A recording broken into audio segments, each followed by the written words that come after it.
Saturday Social, brought to you by EA Sports FC with PlayStation 5. Right, let's kickstart the show. Some big news on the managerial front this week, Joe. Obviously, Thomas Tuchel announced that he'll be leaving Bayern Munich at the end of the season. We already know, as Laurence just said there, Jurgen Klopp is leaving Liverpool. You've got Xavi leaving Barcelona. But as well as all of that, some really good managerial sort of performances this season, the likes of Xabi Alonso. So, anyway, what I'm trying to say is managers, very topical with regards to managers. Help me out, mate. What Absolutely. It is very topical to talk about managers at the moment, isn't it? So we want to find out who is the best manager in world football this season. So in front of our guests, we have 12 different magnets. We asked them both to come up with their top 10 managers of the season. There is some slight disagreement in there, hence why there's 12 names in front of them. And there's plenty of disagreement in the order. We're going to go from 10 through to 1, going manager by manager, discussing why you've put them there, trying to debate it to come to a cumulative 10 to 1. That's a good point. You've both got separate lists. So maybe we'll reveal who you've gone with at 10, and then you've got to come to a joint decision. So in 10th... This season as well. This is based on. Who did you go with at 10, just out of interest? Can I caveat one thing, that this originally was like a who's a good manager right now, and then switched to who's been manager of the season. But it is manager this season right now, Loss, so stop getting your excuses in. No excuses. No excuses. Me first, or...? Go on, you can go first, mate. It's Enrique. OK. I like that. In at 10, mainly because... I think it's hard to manage at PSG right now. Everything's in flux, everything's changing. Are you going to have superstars there next season? Are you not going to have superstars? It's always been the goodbye tour of Kylian Mbappe, but they're still playing decent football. Managing these kinds of levels of football, I think, is massively underrated. And this guy is one of the good guys in the game. So I just want to get his name on the list. OK. Hard to argue against that, I'd say. Yeah, I think Sam. 13 points clear there. You're making it even harder for yourself. I've put Maurizio Pochettino as number 10, and I think... It was actually quite difficult. 10 best managers in the world this season. But I think with what he's had to do with the Chelsea squad and the fact that everyone understands it's the youngest squad in the league, he's got a lot of expectation in terms of challenging for trophies, getting into the European spots. He's not far off the European spots. He's into a cup final already. He's still in the FA Cup. And I think where we've had times where everyone's counted them out and saying, it's going to be exactly the same as last season, he's got the team together and he's made something of it. And I'm saying... He is in the top 10. It's difficult because I feel like he's done the job that Luis Enrique's done. On this selection? When you say he's in the top 10, do you mean Chelsea have barely scraped the top 10 this season, or...? No, but when you look at the position... What was that? Can I just ask what Chelsea's peak league position was when they're not organised in alphabetical order? When you look at what he's actually had to compete against and what he's doing with the squad, you're talking about Liverpool injuries in the Carabao Cup. You know how many injuries he's had since day one? He's had at least 8 players out since the beginning of the season. And these are key players as well, captains, vice-captains. He's had to deal with a lot. And I think with all of those things and the pressure of being Chelsea manager... Man United, yeah, but Spurs, you're talking about... Newcastle, yeah, but you're talking about a team that the average age is around 22 years old. And you're still telling him to live up to the expectation of being a Chelsea manager. So I think that he deserves to be in that position. A lot of big changes going on behind the scenes as well at Chelsea. I think they're finding that, it's difficult to rebuild a club from... Well, what was it? Nothing. What was it at one point? Having new ownership and stuff. I've got a massive amount of time for Mauricio Pochettino because I think he's a really good man manager. Tactically, I think he's still adapting his game to the modern Premier League game. I just don't think he's in the top 10, but I massively rate him. I just think... you know what? Actually, I'm going to concede this. I actually think I love that. Hey, look at us. Go. Look at us. Joe's getting stressed out by this already. And that's why. Stress, Joe. I love Maurizio Pochettino, but this season, I think, at the start of the season, if I'd have said, what are your expectations for the season as a Chelsea fan, you would have said an awful lot more than we were talking about you being 10th at the moment. I would have said League spot. European football and hopefully getting to a final. We're at a final already and it looks like European football. I think we can all agree he's a top manager, top coach. 100%. I think Joe's saying is obviously we're doing this right now. It's an agreement on list, it's your list, so you've agreed on Poch at 10. Final note on him. If he had a striker who could put goals away, then I reckon Chelsea are much higher in the league. Their finishing has been... the underlying numbers are pretty impressive, aren't they? Yeah, but exactly. OK, so you've agreed on 10. Who did you go with at 9, interestingly? I went there. Good. What have you done there, mate? Yeah. That's stressing me out. What's happened there, Sam? Thomas Tuchel. Sam, are all of yours managers that have just managed Chelsea at some period? I mean, there actually are a few managers that... Where's Jose? Where's Jose? But you know what it is? I think I've put Thomas Tuchel as 9 because I think his season's not been incredible in terms of what you expect from Bayern Munich, yeah. But when you look at what he's actually achieved, he's only lost 4 games. But it's been a terrible season for Bayern. 11 points behind with a game in hand. They're out of the protocol. Obviously 1-0 down against Lazio in the that Champions haven't League. lost in Europe. They literally haven't lost. Like, Leverkusen have had the best start to a season ever in their history. It's not an excuse for going out to third division Saarbrücken or going and losing against Lazio. Have been struggling badly in Syria. And isn't that a testament to how well, and I'm sure we'll come on to talk about him, Xabi Alonso and Bayer are doing, not Bayern Munich? Wait, so are you saying that Thomas Tuchel doesn't deserve to be on this list? Is that what we're actually trying to say? This season, not in the top 10. This season. Really? The players are miserable. They don't want him there as a manager. There are lots of people at Bayern Munich in the first place who just aren't really sure of him as a combination, but when he first came in, they thought he would be that guy.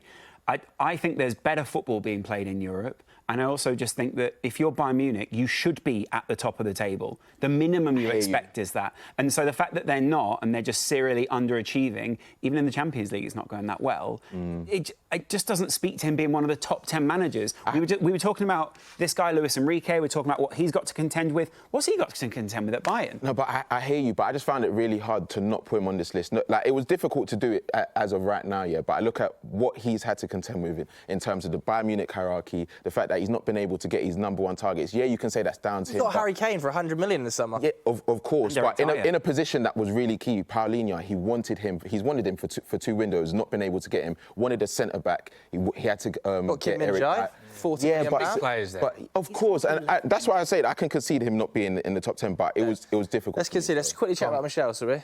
Yeah, why not? I mean, if you can get to the top of any league with that kind of resource, and I know that there is incredible resource also put behind this club as well, but if you can get to the top of any one of those leagues, top any of those guys, you're basically doing a bit of a Rafa Benitez back in the early 2000s, when I really loved watching La Liga back then as well. I think he just deserves a shout for that, and I think there aren't many smaller names. I think it's a really good shout, actually. And for context, for those who don't know, is that they're second, Girona. They are second in La Liga, only 6 points behind Real Madrid, which is an unbelievable story. He also won promotion for Rayo Vallecano, won promotion for Huesca, doing great things at Girona. So I think Michel is a good shout to be on the list. And bearing in mind the context, as Joe and I both said, we're both big fans of Poch and Tuchel, but obviously when it's right now and it's... I almost think that's low. I mean, if we're going to come on to talk about somebody like Unai Emery, who's got Villa up into, 5th position. Do you want to stick him on a flexibility of moving it? Yeah, we can move him, but I think it's a good shout. Are you agree? We're agreeing. Yeah, agree. Did we just eviscerate Thomas Tuchel and then just go, you guys want that argument, man. Next up, who's for 8? Number 8. I want to 8. Big Ange. Yeah, you must be pleased about that, Smithy. Yeah, I think what Big Ange has done with Tottenham, and you point out injuries, Spurs have had so many issues with injuries as well, but I think what the big positive that Ange has brought with Spurs is how we play and how exciting we are, and obviously there has been issues with regards to injuries and things outside of his control, but I think it's been a breath of fresh air, personally. Yeah. And I think no one expected it as well. When you look at when he came into the club, losing their top striker, he's like you said, he's been a breath of fresh air, the attacking football, he's dealt with injuries, and it's clear that there's players now in Europe that are looking at this Spurs side and saying, you know what, this is a team that I want to join. You saw in January, they were the team that done their business first before. Yeah. And I was thinking obviously Bayern Munich wanted, who was the Draslu, the centre-back that... Radi Dragusin. Dragusin, that's the one. He had Bayern Munich calling for him, and he decided to come to Spurs, knowing that... money on the table as well. Exactly. So I think that's just a testament to what Postecoglou's doing. So do you agree? Oh, you've got... Sorry. If you're battling it out, which one's had the better season out of these two? Yeah, because I think you both agree these are both on both of your lists. I've put him... haven't they? Yeah, he's on my list. I've put him further up. You put him higher? Yeah. Where have you got? I've got him 7th. Do you want to stick Ange in 8 then? And yeah, I don't mind that, mainly because I think... 9 and 7? I think Postecoglou deserves to be on this list, and so does he. I think he's slightly edged him, so maybe 7 and 8 is about right for that. Okay. I think both are definitely on the list, aren't they? I think we can make a case for Unai Emery as well. Postecoglou came into the league as a bit of an unknown quantity. We were in the sense that we didn't know at this level what he would be able to do. We'd seen what he did at this level, and people weren't impressed. The fact that he could come in, get the respect of the players, and put together a team that is battling well above the resource they've currently got, probably places him about there. Am I wrong? Yeah. Okay. Yeah, I agree. Both are nailed on. Both doing better jobs than Michelle, you think, who's second in La Liga, ahead of Barcelona. They can move the order. Let's clarify. You can move it. Right. We're going into 6 now, so let's see who you've got. And as I say, if You know what? Yeah. Flexibility to move. Sort of messed me up a little bit there because I had Postecoglou there, but that. Did you? Yeah. Know that. But So who did you have in 7th or 8th then? Is it this man in your hand? Go on. Pep Guardiola. Whoa. Guardiola, wow. Whoa. you look like I've just given you bad news. Well, he's the best manager in the world, Pep Guardiola, isn't he? Yeah, but not at the moment.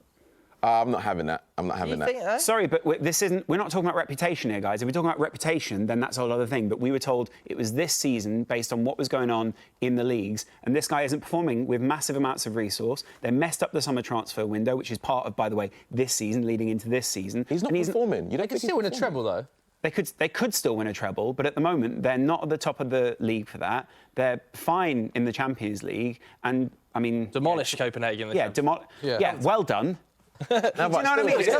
That's who they had to play. No, I get that. But demolishing aside, for a team with this much resource and what we expect of them, it's similar to the Thomas Tuchel argument where we took him out because, well, you're supposed to. No, I disagree. I think when you look at the position that he has, and we're forgetting that KDB was out from the start of the season. That's the most key midfielder. Obviously, you can say Rodri, but KDB being out, having to fit in Gvardiol. Now, you're looking at the team. Haaland's had extended period out. Haaland's had... And Alvarez going into that position. I feel like you expect so much from City that them being in the position that they are, you're almost saying, you're not playing in the best football, but they're still there. So they can still win a treble as well. Yeah. Yeah, there are loads of teams. The possibility of winning something is not a good way. They're likely to win a trophy, aren't they? And they're very close to the top of the Premier League, aren't they? They are very close to the top of the Premier League, but I'm not saying that he doesn't deserve to be on the list. I'm just saying he doesn't deserve to be at the top of the list. And the reason he doesn't deserve to be at the top of the list is because there are other people with higher chances and who have played better football with different resources. This guy, I think you made the argument for me, without Rodri in the team fell apart for some of those games. There have been other people in the Premier League and other people in other leagues who've managed, without that level of resource, not built a team needing that one player or a couple of players in there to make the whole system work. And for that reason, I think his lack of pragmatism, shall we say, is what has taken him down the list. OK. Doesn't mean he's not good. OK, I hear you saying. So you both want Pep. Just what positions... Let's put him on somewhere now before we move on. Let's just put him What position did you both have him, and then we'll come... I put him first. For this season? Yeah, I put him first. I think with what City are trying to achieve and the fact that they're still in that conversation, I'm sorry, you can't put Pep Guardiola... Maybe let's come back to Pep. Let's come back to Pep, maybe, because then we can play some other magnets. You've got Inzaghi. Have you got Inzaghi? I do have Inzaghi. I had Inzaghi at 5th, so I could probably put him at 6th. Happy with that. All right. I'll put Inzaghi... Top of Serie A, 9-point lead over Juventus. It's been a good season for him. One of the most underrated managers in world football. Yeah, 100%. Massively underrated. I think... Why is he lower than him? He's top of his league at the moment. He's still doing things in the Champions League against harder opposition. He's been on a better run than Pep Guardiola is at this point. So I don't understand why Pep will go above him. Is that... It's compelling, isn't it, guys? No, you know what? You know what it is? I hear what you're saying, but I feel like the pressure of winning a treble, then going into that season without your best player, you've lost key players in Gundogan, Mahrez leaving. You still have that pressure to be the best team in the world, and he's still dealing with that pressure, still playing exciting football, going into top games, winning those games. Like, you can't...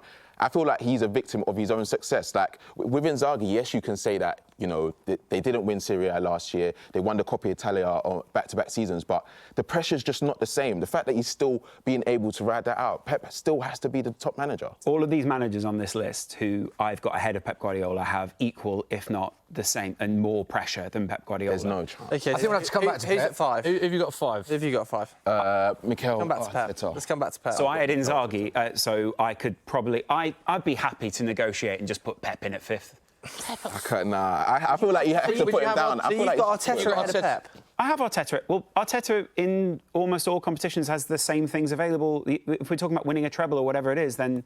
They're not in the FA Cup, Arsenal. No, but the point was... they're below Man City in the... And they lost against Porto in the Champions League. Marginally, but they're losing against Porto in the Champions League right they'll now. probably They're not fully lost there. That was also a very close game, which Porto scored very late, and Arsenal... Yeah. I know Arsenal are very limited in that game, but I get the feeling that's not going to be the same over both legs. And, let's not take away, Arteta has beaten this man this season. Not many people have done. What does that Where do you mean, have Arteta though? then?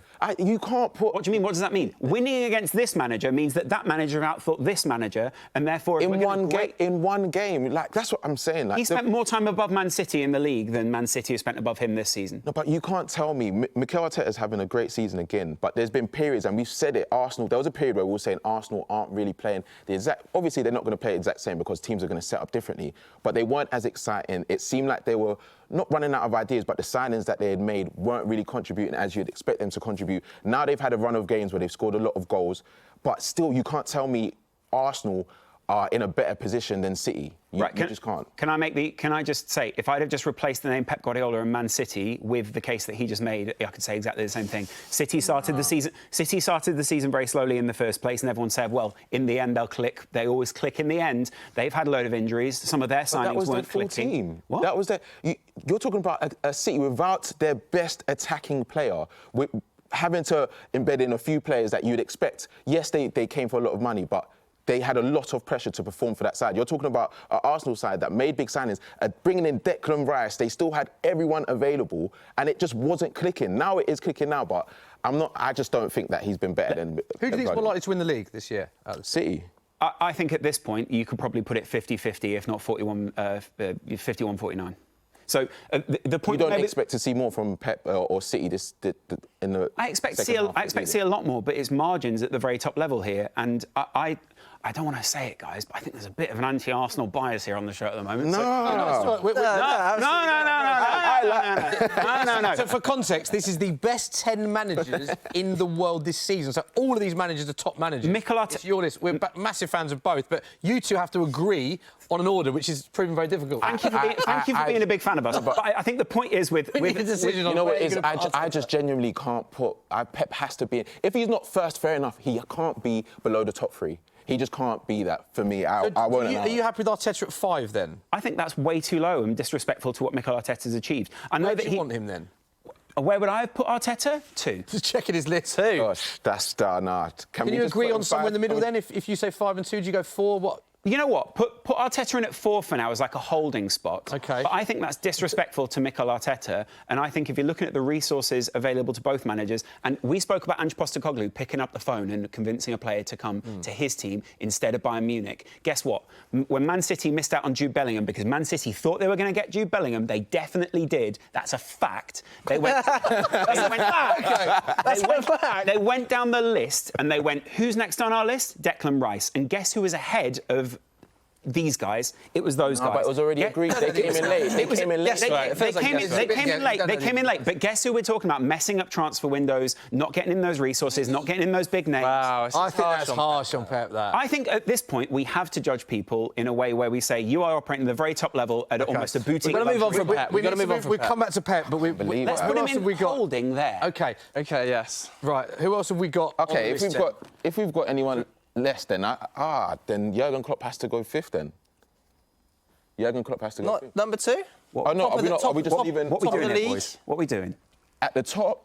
No. He's top of the Premier League. He's got 100 goals, more than any other team in the top 5 European leagues, I believe. Compelling But Carlo Carlo Ancelotti and Xabi Alonso are the other managers that are available here. You've messed up my list, so I'm just trying to do what we're doing. So you're blaming this whole list on Loz? Yeah, because if you slide, You've got Poch 10 in the 10 best managers in the world this season. We're forgetting about. You tried to put Thomas Tuchel on this list. Maybe you've messed up my list. No, but we weren't with your manager. Right, so let's just look at who we've got left on the list. You've got Jurgen Klopp and So who are you going to put 5th? Xabi Alonso, who you want as the 3. Originally, I had him. Throwing me off, man. I'm sorry to have thrown you off on live TV, but I think I can still recover this. So I think, right? You put Xabi Alonso. I think you do that, which also means you probably do. I can't reach over. Help him out. And then you you know what though? That feels weird. Does it? Do you know what I mean? That does feel a little bit unusual, although he is top of La Liga at the moment and they aren't doing that bad. Xabi Alonso for me has to go top. And then Jurgen Klopp goes there. Sam, your thoughts on that? So for you, Xabi Alonso, best manager in the world right now. Good stuff, isn't it? Number 1. This season, you think Xabi Alonso best manager in the world? Xabi Alonso is still unbeaten in Europe. I know he's had a lot of marginal wins, even as we record now. Last night, they just about snuck it because a goalkeeper made a mistake. But I still think the fact that he's beaten the guy that we didn't include on the list and his other biggest rival in there, the fact that he's still on for how many different... They can still win the Europa League. They're in the Europa exactly. League. They're still in the Pokal. Of course, Bayern were knocked out of that, so they can win that. And they've got an 11-point lead, I believe, currently as we're filming this. And Bayern have a game in hand. So they're on for three. They're on for three. And on top of that, I think they're playing and they're unbeaten. Great football. A lot of other people have also tried to take Xabi Alonso's system and make that into something for their own team this season. And I think that is also a compelling case. Some of these managers are changing football right now, and I think Xabi Alonso is one of those managers that is changing football. I feel like pressure has to play a part in which managers we pick. Like Leverkusen, they're doing incredible, and I think he's been a top manager this season, but the fact that he's been the underdog, you can't compare him to even like a Jurgen Klopp or Pep Guardiola, who's been told, OK, you won the treble last season, you can win a quadruple this season. Even a Jurgen Klopp as well, this is your last season, you've got the signings that you wanted to bring in. That's a different type of pressure. Xabi Alonso, and even Carlo Ancelotti, bringing in Jude Bellingham, having no striker, dealing with the amount of injuries that he's dealt with, still being at the top of the league, playing a Girona and then wiping the floor with them as well. These managers have a different type of pressure to Xabi Alonso, and I think he's been great, but I think it's too soon to say that. Like, obviously, being unbeaten for this whole season is incredible, but I think the pressure has to play a part. It just has to. Do you think we're making slightly different lists, are we not? Because the argument that you seem to be making is about where he stands overall in like the all-time kind of managers list. Not really, no, but really, you though. are, because the difference in our arguments is we were told this season, right? We're not. Is this season? Correct. It's based on this season. Based on this season, it's very difficult to argue. He's the only manager that's left unbeaten in Europe. Correct. And he's playing a really compelling, brilliant style of football. It's not like he's just super defensive. The one thing I will say is you've got the three league leaders at the top in your 1, 2, 3, but then you've got Serie A league leader flying away with it at 6, and then you've not even got Ligue 1's league leader who's 30. But that's what I'm saying.